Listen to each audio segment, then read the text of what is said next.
Hello friend, welcome to W scoop tech. Myself Deep Jangir और हम लोग पढ़ रहे हैं सी प्रोग्रामिंग।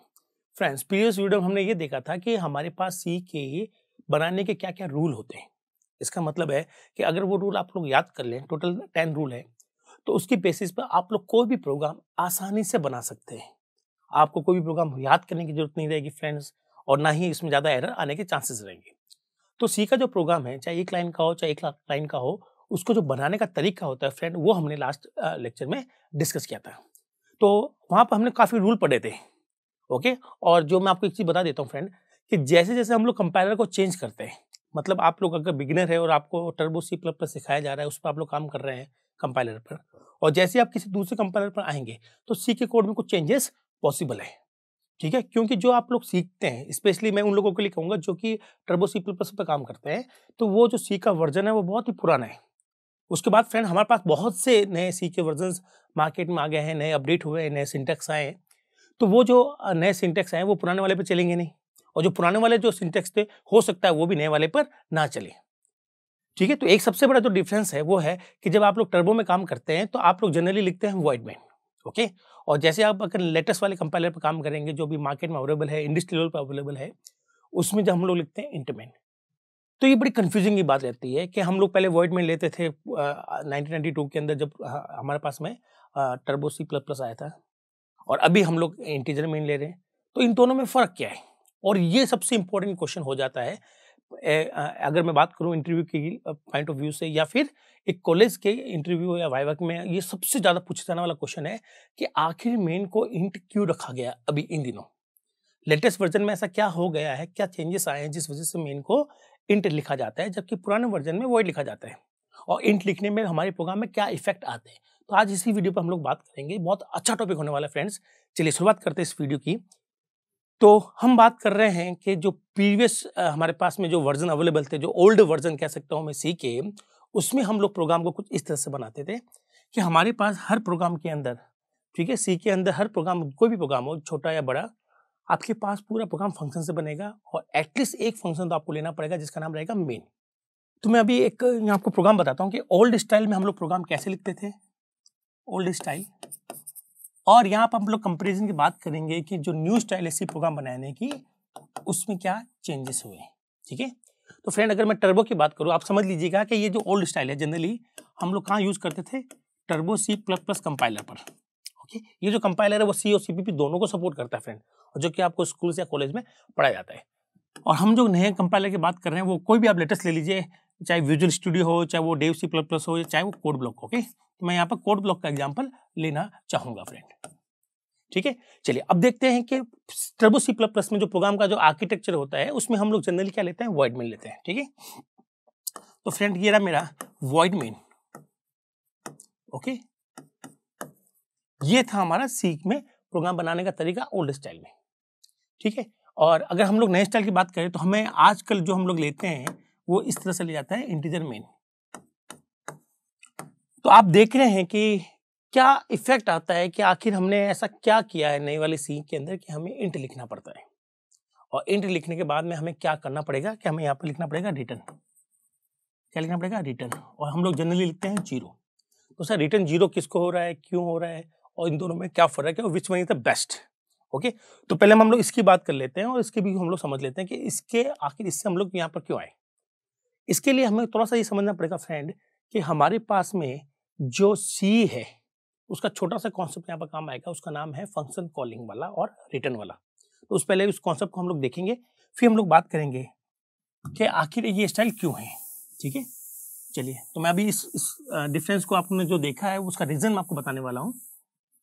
तो फ्रेंड, यहाँ पर हम लोग पहले समझेंगे कि फंक्शन कॉलिंग एंड रिटर्न क्या होता है। फंक्शन कॉलिंग एंड रिटर्न, अगर ये हमारे समझ में आ जाता है, तो हम लोग कह सकते हैं कि हमारे प्रोग्राम में जो वो मेन है, वो वॉइड रहेगा या इंट रहेगा, और कौन सा, अगर दोनों ही सही है, तो कौन सा सबसे अच्छा अप्रोप्रिएट माना जाता है। ठीक है फ्रेंड, तो फंक्शन कॉलिंग क्या होती है? अगर आपने प्रीवियस वीडियो देखे हैं, तो हमने ये कहा था कि सी का जो प्रोग्राम है, ठीक है, वो पूरा प्रोग्राम एक या एक से ज्यादा फंक्शन से ही बनता है। ओके, और जिसमें से एक फंक्शन रहेगा वॉइड मेन। तो मैं यहाँ पे एक फंक्शन ले लेता हूँ, वॉइड मेन। ओके फ्रेंड, ये मेरा एक फंक्शन हो गया। एक फंक्शन में एक और लेना चाहूंगा फंक्शन, फ्रेंड आप याद रखिएगा, या तो उस फंक्शन का मेन के ऊपर लिखिएगा या मेन के नीचे लिखिएगा, ओके। बट मेरे पास बोर्ड पे जगह नहीं है, इसलिए वो फंक्शन मैं सामने लिख रहा हूँ और उस फंक्शन का नाम मैंने रखा हेलो, ठीक है। चलिए, तो सी का जो पहला रूल था वो कहता है कि सारा प्रोग्राम फंक्शन की फॉर्म में बनना चाहिए। सी का जो सेकंड रूल था वो ये कहता है कि कम से कम एक फंक्शन चाहिए, वहाँ पर 2 फंक्शन ले लिए, कोई दिक्कत नहीं आएगी। सी का थर्ड रूल ये कहता है कि प्रोग्राम की शुरुआत मेन से होगी, तो हमने मेन लेना जरूरी है। बिना अगर मेन ले लेंगे और मेन के अलावा कुछ और फंक्शन ले लिया तो हमारा प्रोग्राम कभी रन ही नहीं होगा। फिर चौथा रूल ये कहता है कि शुरुआत अगर मेन से है तो खत्म भी मेन पर ही होगा, ओके। नाउ फिफ्थ रूल ये कहता है कि अगर शुरुआत मेन से खत्म हो जाए तो ये आपका चलेगा नहीं, तो इसको चलाने के लिए हम उसको कॉल करते हैं। क्या करते हैं? कॉल। कॉल कैसे करते हैं फ्रेंड? अगर मेन जो फंक्शन है ये हमेशा रन होता है, ये हमेशा रन होता है और ये रन होता है यहाँ से लेकर यहाँ तक। तो हमारे पास जब इस प्रोग्राम को हम लोग रन करेंगे तो प्रोग्राम यहाँ से लेकर यहाँ तक रन हो जाएगा, लेकिन ये पोर्शन कभी भी रन नहीं होगा। तो आप कहेंगे सर रन नहीं होगा तो क्यों बनाया? अगर बनाया है तो फिर रन कैसे करें? ओके, तो रन करना है, आप चाहते हो कि आप इसको चाहते हैं कि मेन हेलो को रन करें, तो क्या करेंगे हम लोग? हेलो की कॉलिंग करेंगे। क्या करेंगे फ्रेंड? कॉलिंग करेंगे। कॉलिंग कैसे करते हैं? नाम लिख देते हैं, पैरेंथेसिस लिख देते हैं और सेमीकोलन लगाते हैं। और यहाँ पैरामीटर नहीं है तो यहाँ पर भी हमने कोई पैरामीटर नहीं लिया, ठीक है। नाउ अब प्रोग्राम कैसे रन होगा देखिएगा। शुरुआत कहाँ से हो रही है? मेन से हो रही है। फिर हम लोग कॉलिंग पर आ गए, यहाँ से हम लोग मूवमेंट ले लेंगे उस फंक्शन के ऊपर। फिर फंक्शन फिनिश हो जाएगा, वापस हम लोग कॉलिंग पर आ जाएंगे और फिर फंक्शन आगे बढ़ेगा और हमारे पास मेन का एंड आ जाएगा और हमारा फंक्शन यही फिनिश हो जाएगा। तो ये था हमारा प्रोग्राम का एग्जीक्यूशन। तो इसे कहते हैं फ्रेंड कॉलिंग। क्या कहते हैं इसको? हम लोग कॉलिंग कहते हैं, ठीक है। तो मैं अगर यहाँ पर बोलूँ कि मेन किसको कॉल कर रहा है? मेन कॉल कर रहा है हेलो को, ठीक है। तो मैं यहाँ पर थोड़ा सा दिखा देता हूँ। Main calls hello, main calls hello, main ने हेलो को कॉल किया है, ठीक है। नाउ अब समझिएगा वापस, मान लीजिए इस फंक्शन ने, मेन फंक्शन ने हेलो को कॉल किया है, ठीक है, हेलो को कॉल किया। और जब ये कॉल करता है तो हम लोग यहाँ से यहाँ तक कंट्रोल हमारा स्विच हो जाता है, ठीक है। फिर मैं ये चाहता हूँ फ्रेंड कि ये फंक्शन यहाँ पर कुछ काम करे और एक वैल्यू बनाकर वो वैल्यू किसको दे दे? मेन को पास कर दे, ठीक है। और हम लोग ऐसा भी कर सकते हैं कि मेन से कोई वैल्यू हेलो को पास कर सकते हैं, ठीक है। इसे हम लोग कहते हैं पास करना, वैल्यू को पास करना। इसमें क्या होता है कि मेन अपनी कोई भी वैल्यू हेलो को पास करेगा, फिर इसी को हम लोग वापस कहते हैं कि अगर हेलो मेन को कुछ वैल्यू दे रहा है, अगर मेन हेलो को वैल्यू देता है, मेन से कोई हेलो में वैल्यू जाती है तो उसे बोलता है पास करना। और हेलो से अगर कोई वैल्यू मेन में आ रही है, ठीक है, तो उससे बोलते हैं रिटर्न करना। क्या करना? रिटर्न करना, ठीक है। तो आपको पता चल गया कि फंक्शन को अंदर वैल्यू कैसे पास करते हैं और कैसे रिटर्न करते हैं, ठीक है, कि पास क्या होता है, रिटर्न क्या होता है। अब मैं आपको एक एग्जांपल देकर उसको समझाता हूँ, ठीक है। नाउ इसको मैं थोड़ा सा रेज कर देता हूँ ताकि आपको क्लियरली दिखाई दे, ओके। चलिए, यहाँ आपसे मैंने हेलो को कॉल किया और साथ में एक वैल्यू पास कर रहा हूँ। वो वैल्यू क्या है मेरे पास? 5। क्या है वैल्यू? 5। और जैसे ये 5 हम लोग यहाँ से उठकर यहाँ आएंगे, पास करेंगे क्या? 5 पास करेंगे और 5 को हम लोग कैप्चर कर लेंगे, 5 को कैप्चर कर लेंगे ए में, ओके फ्रेंड। तो यहाँ से हमने 5 फेंका, मेन से 5 को डिलीवर किया गया और 5 को जो है हेलो ने रिसीव कर लिया, किसमें? ए में। तो जब मेन कोई वैल्यू पास करता है इस तरह से पास करेगा और अगला फंक्शन उसको कैच कर लेगा। तो मेन ने कोई वैल्यू फेंकी और हेलो ने उस वैल्यू को कैच कर लिया। तो कैच किस में हुआ है? वो कैच हुआ हमारा ए में। इसका मतलब इस पूरे प्रोग्राम में ए की वैल्यू क्या रहेगी? यहाँ पर ए की वैल्यू रहेगी 5, ठीक है। नाउ अब मैंने इक्वेशन लिखी है 5 इंटू 10, मतलब ए की वैल्यू 5 है तो इसको हम लोग 5 इंटू 10 कहेंगे तो आंसर बनेगा 50। अब मैं चाहता हूँ ये जो 50 बना है वो हेलो मेन को वापस लौटा दे, मतलब जो 50 बना है हेलो मेन को रिटर्न कर दे। बस, बहुत आसान है रिटर्न करना। तो आप बताएंगे दोस्तों ये किस तरह की वैल्यू है? आप कहेंगे सर ये तो एक इंटीजर वैल्यू है, बिना पॉइंट वाली वैल्यू है। तो सी में अगर कोई भी वैल्यू, कोई भी नंबर आपको दिखाई दे रहा है जिसमें पॉइंट नहीं है, उसे कहते हैं इंटीजर वैल्यू। और कोई भी वैल्यू जिसमें पॉइंट आ रहा है उसको हम लोग कहते हैं रियल वैल्यू या फ्लोटिंग वैल्यू। तो यहाँ पर जो 50 बन रहा है उसको एक इंटीजर वैल्यू है, ठीक है। तो अब इस इंटीजर वैल्यू को मुझे वापस मेन तक पहुंचाना है, ठीक है। तो इसके लिए हम लोग क्या लिखते हैं? इसके लिए हम लोग लिखते हैं, यहाँ पर लिखते हैं रिटर्न। तो हमारा कंपाइलर समझ जाता है कि आपको रिटर्न क्या करना है, ये वाली चीज को रिटर्न करना है, ठीक है फ्रेंड। तो यहाँ पर हेलो जो है वो रिटर्न करेगा इस वैल्यू को। ये वैल्यू कितनी बन रही है फ्रेंड? 50 बन रही है। तो ये 50 कैसे डिलीवर होगी, ठीक है। तो हम लोग यहाँ पर क्या लिखेंगे, INT, क्या लिखेंगे, INT। तो INT लिखने पर यहाँ पर छोटी सी जगह बन जाती है, एक बॉक्स बन जाता है। क्या बन जाता है फ्रेंड, एक बॉक्स बन जाता है, स्पेस ऑक्यूपाई हो जाती है इसके बिहाफ पर, ठीक है। फिर ये रिटर्न जो है इस वैल्यू को इस बॉक्स में पुटअप करेगा और इस वैल्यू को जहां से कॉल हुआ था वहां पर पुट कर देगा। क्या कर देगा, पुट कर देगा, ठीक है। तो इस तरह से ये वैल्यू यहां से लौटाई जाती है, ठीक है। अब यहाँ पर जो वैल्यू आ गई है उसको मैंने जेड में कैप्चर कर लिया है। तो यहाँ पर मैं जेड बना लेता हूँ और जेड में मैंने इसको वैल्यू को कैप्चर कर लिया। अब मैं जेड को प्रिंट करूँ चाहे इसमें कुछ और इक्वेशन लगाऊं, वो हमारे प्रॉब्लम पर डिपेंड करता है कि हम लोग यहाँ क्या करने वाले हैं। तो ये छोटा सा एक कॉन्सेप्ट था जिसमें हम लोग मेन से कोई वैल्यू पास कर रहे हैं हेलो में, और हेलो उस वैल्यू के साथ कोई भी इक्वेशन लगा कर कुछ भी कर वापस वैल्यू रिटर्न कर रहे हैं, ठीक है। तो मेन में जब ये वैल्यू रिटर्न आएगी, ओके, तो ये इक्वेशन पड़ी जाएगी z इक्वल टू 50 और z की वैल्यू 50 हो गई है और मेन इसको यूज कर सकता है जैसे चाहे। तो आगे आने वाले लेक्चर्स में हम इसको और ज्यादा डिटेल में देखेंगे कि हम लोग किस किस तरह की वैल्यू पास कर सकते हैं, किस किस तरह की वैल्यू वापस मंगवा सकते हैं, सब कुछ पढ़ने वाले हैं। लेकिन अभी के लिए हमें सिर्फ केवल इसमें से एक ही कॉन्सेप्ट देखना है, क्या मेरा मेन कोई वैल्यू पास कर रहा है उसको हेलो को, है ना। तो हम लोग कहते हैं कि मेन ने हेलो को कॉल किया, मेन ने हेलो को कॉल किया, तो हेलो किसको रिटर्न करेगा, मैन को रिटर्न करेगा, ठीक है फ्रेंड। और अब देखिएगा क्योंकि हेलो एक फंक्शन है, उसको बिना कॉल किए हुए रन नहीं हो सकता। उसी तरह से अब हम लोग बात करेंगे कि मेन भी क्या है, एक फंक्शन है, मेन भी क्या है, एक फंक्शन है। तो इस फंक्शन को कौन कॉल करता है, ठीक है फ्रेंड। तो ध्यान से सुनिएगा, मेन एक फंक्शन है, उसको कॉल करता है ऑपरेटिंग सिस्टम। कौन कॉल करता है फ्रेंड, ऑपरेटिंग सिस्टम उसको कॉल करता है, क्लियर है। तो ऑपरेटिंग सिस्टम ने किसको कॉल किया, मेन को कॉल किया, ठीक है। अब मैं इस प्रोग्राम को पूरा एक बार आपको चला के दिखा भी देता हूं, ठीक है फ्रेंड, ताकि आपको अच्छे से समझ में आ जाए। अगर आपको ये समझ में आ जाएगा तो फिर आप इजीली कह सकते हो कि कौन किसको रिटर्न कर रहा है और मेन का जो रिटर्न है वो कैसा होना चाहिए और क्यों होना चाहिए, ठीक है। चलिए मैं इस प्रोग्राम को वापस थोड़ा सा सही कर देता हूँ।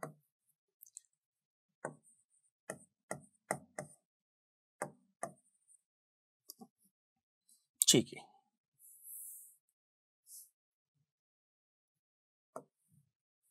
चलिए अब शुरुआत करते हैं हम अपने। तो मैं वापस बता देता हूँ, कोई भी फंक्शन, ठीक है, चाहे हेलो हो, चाहे वो प्रिंट एफ हो, चाहे वो स्कैनफ हो, चाहे हाई हो, चाहे आपने कुछ बनाया हो, चाहे कोई बना बनाया यूज किया हो, हर फंक्शन को कॉल किया जाता है फ्रेंड। बिना कॉल किए हुए कोई भी फंक्शन रन नहीं होता। जब हम लोग कहते हैं कि जब प्रोग्राम शुरू करेंगे तो मेन ऑटोमेटिक रन हो जाएगा, ये से हम लोग सिंपल भाषा में आपको पढ़ाते हैं। लेकिन टेक्निकली देखा जाए तो मेन भी एक फंक्शन है और ये तब तक रन नहीं होगा जब तक उसको कॉल नहीं किया जाएगा। तो कौन है जो उसको कॉल करेगा, तो जो हमारा कंप्यूटर है जहाँ पर हम लोग इस मेन के प्रोग्राम को, ये मतलब सी के प्रोग्राम को बना रहे हैं, जहाँ हम लोग सी के प्रोग्राम को चला कर वेरीफाई कर रहे हैं, वहाँ हमारे पास में एक ऑपरेटिंग सिस्टम जरूर होगा। वो ऑपरेटिंग सिस्टम आपका जनरली जो होता है या तो होगा विंडो बेस, ठीक है, या होगा डॉस बेस या यूनिक्स बेस या लाइनक्स बेस पर।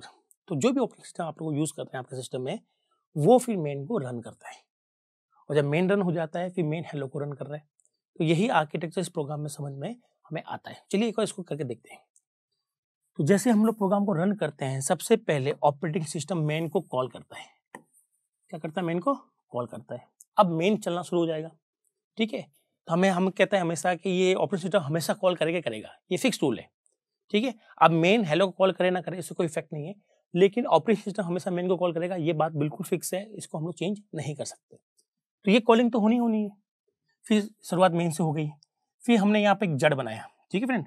तो ये रहा मेरा जेड बनाने का मतलब है कि मेमोरी के अंदर एक जेड बन जाएगा जिसके भी यहाँ पर छोटी सी स्पेस ऑक्यूपाई हो जाएगी, ठीक है। नाउ फिर ये लिखा हुआ है जेड इक्वल टू हेलो 5। तो यहाँ से क्या हो रहा है फ्रेंड, यहाँ से आपके पास ये जो 5 है, ठीक है, इसको हम लोग थ्रो कर रहे हैं और ये थ्रो होकर किस में जा रहा है, ए में जा रहा है, ठीक है। तो हम लोग कहेंगे कि मेन किसको कॉल कर रहा है, कि मेन हेलो को कॉल कर रहा है। मेन किसको कॉल कर रहा है, हेलो को कॉल कर रहा है। और साथ ही साथ एक वैल्यू जो 5 है वो फेंक रहा है और हेलो दूसरी तरफ उस वैल्यू को कैप्चर कर लेता है, पकड़ लेता है और किस में पकड़ता है, ए में पकड़ता है, ठीक है। तो ए की वैल्यू कितनी होगी जो हमने यहाँ से पास की थी, वो हो गई 5, ठीक है। अब ये इक्वेशन सॉल्व होगी पहले, तो 5 × 10 कितना है फ्रेंड आंसर, 50, ठीक है। 5 × 10 50, ये हमारा आंसर आ गया, ठीक है।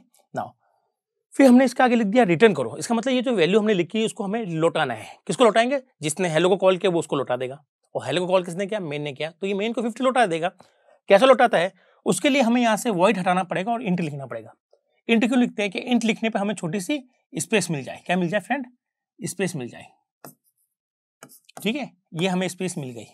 तो रिटर्न ये जो लाइन है करती क्या है? इस 50 को उठाती है और इस वाली स्पेस पर डाल देती है। ठीक है, इस बॉक्स में डाल दिया, समझ लेते हैं। और ये बॉक्स वापस उसी जगह पर रख देंगे जहां से ये लाइन आई थी। तो अब ये लाइन हट जाएगी। ठीक है, इंटरनली ये लाइन आपको हट जाएगी, आपको दिखेगा नहीं। ये लाइन हट गई और उसकी जगह ये 50 रख दिया गया। तो अब ये कैसे रिड आउट होगा? ये रिड आउट होगा ऐसा कि z इक्वल टू 50। इसका मतलब z की वैल्यू कितनी होगी? 50। तो वो z में क्या डाल देगा? 50 डाल देगा। तो इस तरह से वैल्यू रिटर्न हुई है। ठीक है, तो हेलो 50 रिटर्न कर रहा है। किसको कर रहा है? जिसने हेलो को कॉल किया। वो कौन था? मेन था। अब ध्यान से सुनिएगा, मेन किसको रिटर्न कर रहा है? ठीक है, मेन हमेशा अगर रिटर्न करता भी है तो रिटर्न करेगा ओएस को। किसको रिटर्न करेगा? ओएस को रिटर्न करेगा। लेकिन दोस्तों हमने यहाँ पर कोई भी रिटर्न लाइन नहीं लिखी है, और यहाँ पर हमने क्या लिख दिया? वॉइड। वॉइड का मतलब होता है नथिंग। इसका मतलब मेन ओएस को क्या लौटा रहा है? कुछ नहीं लौटा रहा है। मतलब आप कह सकते हो कि मेन जो है वो ओएस को कोई भी वैल्यू नहीं लौटा रहा है। तो ये था हमारा पुराना आर्किटेक्चर, जिसमें हम लोग मेन को हमेशा वॉइड लेकर ही चलते थे, जिसमें हमारा जो ओएस है वो कभी भी वैल्यू नहीं मिलती थी उसको मेन से। ठीक है, नाउ अब जो रूल बनाया गया है उसमें हमने मेन को क्या बनाया गया है? इंट बनाया गया है। ठीक है, तो इसको समझ लेते हैं कि इंट क्यों बनाया गया और कैसे क्या काम करेगा। ठीक है, तो मैं थोड़ा सा इसको प्रोग्राम को मॉडिफाई कर देता हूँ। यहाँ पर मैं लिख देता हूँ इंट। ठीक है, तो अगर इंट है तो मैंने यहाँ क्या लिख दिया? रिटर्न रिटर्न रिटर्न 50 या रिटर्न z। ठीक है, मैंने ये प्रोग्राम बना लिया। थोड़ा सा इसको इरेज कर देते हैं हम लोग।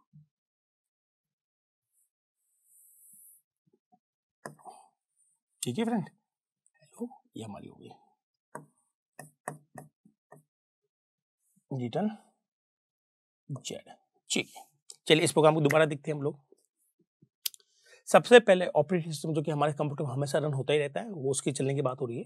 तो ओएस हमेशा रन हो रहा है, और ओएस सबसे पहले किसको कॉल कर रहा है? मेन को कॉल कर रहा है। मैं थोड़ा सा लाइट उसका कलर बदल देता हूँ ताकि आपको देखने में आसानी हो। ठीक है, ठीक है फिर। तो सबसे पहले ओएस जो हमारा है वो किसको कॉल करेगा? मेन को कॉल करेगा। ठीक है, मेन को कॉल किया और क्या वैल्यू भेजी? कोई वैल्यू नहीं भेजी। ठीक है, चलेगा। अब मेन की रनिंग शुरू हो जाएगी और हमने यहाँ पर एक जेड बनाया। ठीक है फ्रेंड, क्या बनाया? जेड। तो मान लेते हैं ये हमारा जेड है। जेड की स्पेस हमें यहाँ मिल गई। ठीक है, ये हमें मेमोरी में दिखा रहे हैं। ठीक है, फिर ये लाइन एग्जीक्यूट होगी। तो सबसे पहले ये वाला पोर्शन एग्जीक्यूट किया जाएगा। इसका मतलब है कि हेलो को बुलाइए और साथ में हेलो को 5 वैल्यू ट्रांसफर कर दीजिए। तो हुआ यहाँ पर ये है कि मेन ने हेलो को आवाज दी और साथ में इस 5 को डिलीवर कर दिया है। कहाँ डिलीवर कर दिया? ए में। तो यहाँ पर एक ए नाम का वेरिएबल बन जाएगा जिसकी वैल्यू क्या हो जाएगी? 5। क्या होगी फ्रेंड? 5 हो गई। ठीक है, फिर हम लोग आएंगे, नीचे आते हैं, तो यहाँ लिखा हुआ है ए की जो भी वैल्यू है, जैसे कि 5 है तो 5 × 10 कितना आंसर है फ्रेंड? 50। तो रिटर्न का मतलब होता है कि रिटर्न का मतलब है कि इस 50 वैल्यू को रिटर्न कर दो। किसको कर दो? मेन को कर दो, क्योंकि मेन ने ही हेलो को आवाज दी थी।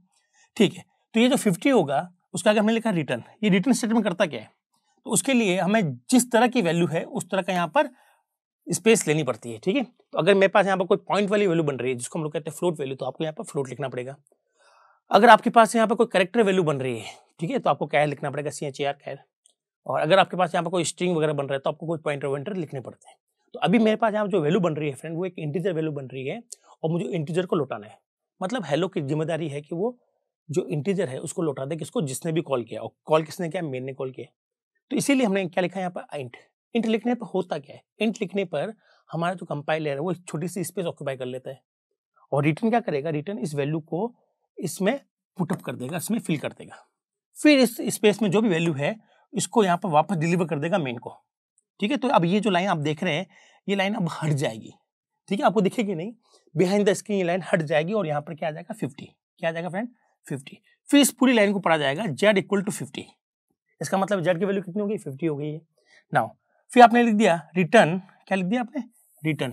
तो ये थोड़ा सही नहीं दिख रहा होगा आपको, तो मैं इसको थोड़ा सा सही लिख देता हूँ ताकि आपको दिखने में आसानी हो। ओके फ्रेंड, तो मैंने लिखा रिटर्न z। z बोले तो 50। अब ये जो 50 है मेन किसको लौटाएगा? इसका मतलब है कि मेन के पास यहाँ जो वैल्यू आई 50, ठीक है, मैं कलर थोड़ा सा चेंज कर लेता हूँ, ठीक है, ठीक है। तो फ्रेंड यहाँ पर जो वैल्यू बन रही है 50, अब यहाँ लिखा हो रिटर्न करो, इसका मतलब मेन किसको रिटर्न करेगा, जिसने मेन को आवाज दी हो। मेन ने आवाज किसको दी है, ओएस ने आवाज दी है, तो मेन किसको रिटर्न करेगा, ओएस को करेगा। तो यहाँ पर जिस तरह की वैल्यू बन रही है, जैसे 50 एक इंटीजर वैल्यू है, तो हमने यहाँ पर क्या लिख दिया, इंट लिख दिया। क्या लिख दिया फ्रेंड, इंट। तो अब ये क्या करेंगे, यहाँ पर हमारे पास में एक बॉक्स बन जाएगा, ठीक है। उस बॉक्स में हम जेड की जो भी वैल्यू है, जो कि हमारे पास 50 हुई थी इस इक्वेशन में, तो उस वैल्यू को वो यहाँ पुट करेगा और किसको लौटा देगा, ओएस को लौटा देगा। तो जो जिसको कॉल करता है, मेन ने अगर हेलो को कॉल किया तो हेलो मेन को लौटाएगा, मेन को किसने कॉल किया था, ओएस ने कॉल किया तो मेन ओएस को लौटाएगा। अब क्वेश्चन यहाँ पर ये आ रहा है जो होता है फ्रेंड, कि आखिर मेन जो वैल्यू लौटा रहा है ओएस को, तो ओएस उस वैल्यू को कर क्या रहा है। ओके, बहुत अच्छा क्वेश्चन है ये। जनरली ये क्वेश्चन इंटरव्यू में पूछा गया था, जब मैंने बड़ी बड़ी इंटरव्यू में दिया था क्वेश्चन, सिट्रिक्स कंपनी है बेंगलुरु के अंदर, जहाँ मैंने इंटरव्यू दिया था, तो वहाँ मुझसे ये क्वेश्चन पूछा गया था टेक्निकल पर्सन ने, कि मेन जो है कोई भी वैल्यू रिटर्न करता है तो किसको करता है। तो मैंने कहा कि भाई ये रिटर्न करता है ओएस को, ठीक है। फिर उनका सेकंड क्वेश्चन यही आता है हमेशा, आप जब भी इंटरव्यू देंगे तो आपका सेकंड क्वेश्चन यही होता है जनरली, कि अच्छा अगर मेन ओएस को कुछ रिटर्न कर रहा है, जैसे मान लीजिए यहाँ पर रिटर्न क्या किया हमने, 50 रिटर्न किया, तो मेन उस 50 का करेगा क्या, मतलब सॉरी ओएस 50 का करेगा क्या, और मेन आके रिटर्न क्यों किया है, और ओएस उस वैल्यू को पकड़ कर क्या करने वाला है, ठीक है। तो ये बहुत इंपॉर्टेंट क्वेश्चन हो जाता है। और एक क्वेश्चन जो जनरली पूछा जाता है, जो मुझसे भी पूछा गया था बहुत बड़ी बड़ी कंपनियों ने, वो ये था कि क्या यहाँ पर फ्लोट भी ले सकते हैं क्या, मतलब मेन किसी पॉइंट वाली वैल्यू को भी रिटर्न कर सकता है क्या। यस, बिल्कुल कर सकता है। यहाँ पर कोई भी वैल्यू हो, मेन कुछ भी जो भी आपको चाहिए वो मेन रिटर्न कर देगा ओएस को। अब ओएस उसका करता क्या है, ये बड़ा क्वेश्चन है यहाँ पे इंपॉर्टेंट आ जाता है। और ओएस क्या चाहता है मेन से, आखिर 50 क्यों मिल रहा है उसको, क्या करेगा वो 50 का, या अगर हमने 50.5 दिया तो वो क्या करेगा, ठीक है। तो यहाँ पे इस कॉन्सेप्ट की थोड़ी सी हम लोग बात कर लेते हैं। बट अभी हमने यहाँ पर ये पढ़ लिया है कि अगर मेन इंटीजर है तो वो एक वैल्यू रिटर्न करेगा ओएस को, ठीक है। ओके, चलिए इसको मैं इरेज कर देता हूँ। और यही हमने समझ लिया कि मेन किसको रिटर्न करता है, ओएस को रिटर्न करता है, ठीक है। अब हम लोग बात करेंगे कि ये ओएस को रिटर्न करता क्या है और क्यों करता है, क्या फायदा आखिर ओएस उस वैल्यू को करने वाला क्या है, ठीक है। उसकी चर्चा भी हम लोग कर लेते हैं क्विकली। चलिए मैं अपना थोड़ा सा मार्कर बड़ा कर लेता हूँ ताकि आपको दिखने में आसानी हो, ठीक है फ्रेंड। अब जो नई वाली सी है उसमें जो रूल है वो आप अच्छे से देखिएगा। जो नई सी है या फिर जो कुछ कंपाइलर तो फिक्स है, जैसे कि लाइक DVC++, वहाँ तो आपको इंट मेन ही लिखना पड़ेगा, ठीक है। तो या फिर अगर आपको पास वॉइड मेन लिखने के भी अगर फैसिलिटी है तो भी हमें वॉइड मेन नहीं लिखना चाहिए, ठीक है। तो इसके सारे के सारे रीजन मैं आपको यहाँ बता देता हूँ कि ऐसा क्यों करते हैं हम लोग प्रोग्रामर। तो नई वाली सी में लिखा हुआ है वॉइड इंट मेन, ठीक है, और मैंने लिख दिया रिटर्न 0, ठीक है फ्रेंड। ओके, और ओएस ये रहा हमारा, ये हमारा ओएस जो कि इस मेन को कॉल करता है, ठीक है। और मेन किसको रिटर्न करेगा, ओएस को रिटर्न करेगा। तो इस केस में क्या रिटर्न हो रहा है, तो मैं कह दूंगा इस केस में जो रिटर्न हो रहा है वो रिटर्न हमें क्या मिल रहा है, 0 मिल रहा है सर। क्या मिल रहा है, 0। हम चाहे तो यहाँ से 1 रिटर्न भी कर सकते हैं, हम चाहे तो यहाँ से 50 रिटर्न भी कर सकते हैं, कुछ भी रिटर्न कर सकते हैं जो हमारी इच्छा है। अब क्वेश्चन जो आता है वो आप ध्यान से सुनिएगा फ्रेंड, आखिर ओएस इन वैल्यू जो रिटर्न कर रहा है उसे करता क्या है। तो ओएस को केवल 2 वैल्यू चाहिए मेन से, याद रखिएगा फ्रेंड। ओएस को हमेशा मेन से या तो 0 चाहिए या क्या चाहिए होगा, 1 चाहिए होगा, ठीक है। इसका मतलब है पहले तो हम लोग ये देख लेते हैं कि अगर मैंने यहां से 10 पास किया तो मेन ने क्या लुटाया होगा, 10 लुटाया होगा। लेकिन ओएस को क्या चाहिए, ओएस को केवल ये चाहिए 0 और 1। तो ओएस कोई भी वैल्यू, चाहे वो इंटीजर वैल्यू हो, चाहे वो फ्लोटिंग वैल्यू हो, चाहे कोई भी वैल्यू हो, अगर यहाँ से कोई भी वैल्यू आ रही है तो मेन उसको जो ओएस है इसको 1 ही कंसीडर करेगा। क्या कंसीडर करेगा, 1 ही कंसीडर करेगा।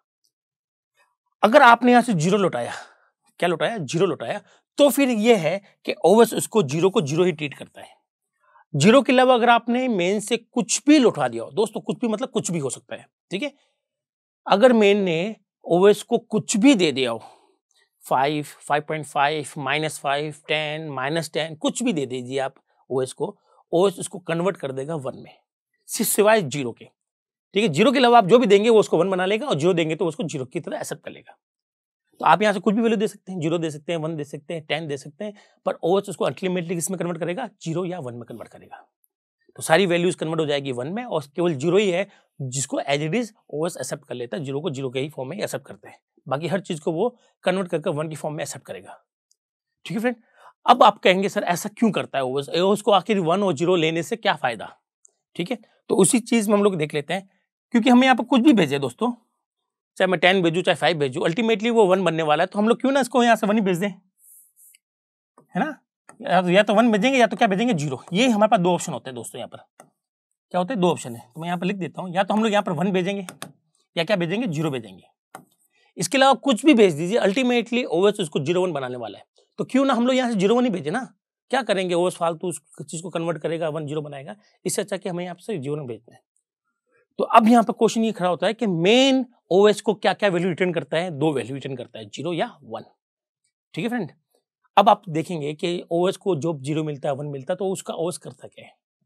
ठीक है, तो एक रूल होता है ओएस के अंदर कि अगर ओएस को मेन से 0 मिला, क्या मिला 0 मिला, तो ओएस को केवल इंफॉर्मेशन चाहिए होगी। अगर 0 मिला तो ओएस ये समझ जाता है कि ये जो मेन का ये जो हमारा जो प्रोग्राम है ये पूरा फिनिश हुआ है सक्सेसफुली। ठीक है, तो मैं यहां लिख देता हूं सक्सेसफुली फिनिश हुआ है। ओके फ्रेंड, इसका मतलब है कि मेन के अंदर अगर मैं 0 दे रहा हूं ओएस को, मेन के थ्रू अगर मैं 0 दे रहा हूं, तो ओएस को ये पता चल जाता है कि आपका जो प्रोग्राम है वो प्रॉपर्ली सही ढंग से फिनिश हो गया है। ठीक है, और अगर आप इसके अलावा कोई भी और वैल्यू लिखते हैं लाइक 1 10 50, वो अल्टीमेटली 1 बनेगी। और 1 का मतलब क्या होता है, 1 का मतलब है कि आपका प्रोग्राम फिनिश तो हो गया है, लेकिन अब नॉर्मली फिनिश हुआ है। ठीक है, तो मैं यहां लिख दूं अब नॉर्मली फिनिश। ठीक है, बस यही फर्क है कि मेन जब ओएस को 0 लौटाता है, इसका मतलब है मेन ने अपना काम पूरा प्रॉपर्ली किया है। ओएस को एक इंडिकेशन मिल जाता है कि यस मेन ने सक्सेसफुली अपना टर्मिनेशन किया है, सक्सेसफुली प्रोग्राम को फिनिश किया है। वहीं अगर ओएस को 1 मिलता है तो ओएस ये जान लेता है कि आपके मेन जो खत्म हुआ, आपका जो प्रोग्राम खत्म हुआ है उसमें कुछ ना कुछ मिस्टेक हुई है, कुछ ना कुछ अब नॉर्मल तरीके से बंद हुआ है। ठीक है, तो ओएस इसका अपने पास नॉलेज रखता है, उसकी बेसिस पे हम लोग सिस्टम प्रोग्रामिंग अच्छे से डिजाइन कर सकते हैं फ्रेंड। क्या कर सकते हैं, सिस्टम प्रोग्रामिंग, ऐसे प्रोग्राम्स जो कि हमारे ओएस से बातचीत करें, उस केस में बड़ा काम का आता है ये कॉन्सेप्ट। ठीक है, तो आई होप आपको समझ में आया होगा कि मेन किसको रिटर्न करता है, क्या क्या वैल्यू रिटर्न करता है, और वो जो वैल्यू मिलती है किसको मिलती है और उस वैल्यू का क्या किया जाता है। तो यहाँ पर जस्ट एक नोटिफिकेशन ये बताने के लिए कि हमारा प्रोग्राम नॉर्मली फिनिश हुआ है या अब नॉर्मली फिनिश हुआ है, और उसको बताने के लिए इसलिए हम लोग हमेशा मेन में क्या रखते हैं, रिटर्न लिखते हैं 0 या 1। ठीक है, तो आपको पता चल गया होगा फ्रेंड कि आखिर मेन को इंट क्यों रखा जाता है। तो अगर मेन को मैं वॉइड रखूं, क्या रखूं, वॉइड रखूं, तो यहाँ पर हम लोग अगर वॉइड रखें तो मेन इसका मतलब हुआ कि मेन कोई भी वैल्यू को रिटर्न नहीं कर रहा ओएस को, तो ओएस को कभी आइडिया नहीं मिलता, ओएस को कभी आइडिया नहीं मिलेगा कि हमारा जो आपका जो प्रोग्राम है मेन वाला वो फिनिश जो हुआ है वो प्रॉपर्ली फिनिश हुआ है, सक्सेसफुली फिनिश हुआ है या अब नॉर्मली फिनिश हुआ है। तो अगर कुछ कंपाइलर को ऐसे बनाया गया है कि वो हमेशा एक वैल्यू रिटर्न करे, ठीक है, और कुछ कंपाइलर को ऐसा है कि उसमें वॉइड दें तो भी चल जाएगा, लेकिन अगर अच्छी प्रैक्टिस की बात करूं, एक अच्छे प्रोग्रामर की बात करूं, तो एक अच्छा प्रोग्रामर हमेशा मेन को इंट ही रखेगा। चाहे आपका कंपाइलर अलाउ भी कर रहा हो, वॉइड को अलाउ भी कर रहा है, फिर भी हमें चूज नहीं करना है, हमें केवल मेन को इंट ही रखना है। ये बहुत अच्छी प्रोग्रामिंग है फ्रेंड्स। अगर आप कॉम्पिटेटिव लेवल पर जाते हो, गूगल जैसी बड़ी बड़ी कंपनियों के क्वेश्चन सॉल्व करते हैं या कोड सेफ जैसे बड़े बड़े चैलेंजेस सॉल्व करते हैं, उस केस में भी ये रूल बहुत काम आएगा कि मेन को हम हमेशा क्या रखते हैं, इंट रखते हैं। तो आई होप इस पूरे वीडियो में आपको समझ में आया होगा कि आखिर हम लोग किसको रख रहे हैं, क्यों रख रहे हैं। ठीक है, तो हमने यहाँ पर सारे एग्जाम्पल भी देख लिए हैं, सारे अच्छे तरीके से भी पूरा मामला हमने पूरा ऊपर नीचे कर चेक कर लिया है। तो आई होप आपको ये वीडियो पसंद आया होगा। नए वीडियो में हम लोग नए लेक्चर के अंदर कुछ और नए टॉपिक की बात करेंगे ताकि आप इसी को हम लोग पूरे तरह से अच्छे से क्लियर कर सके। तब तक के लिए थैंक यू।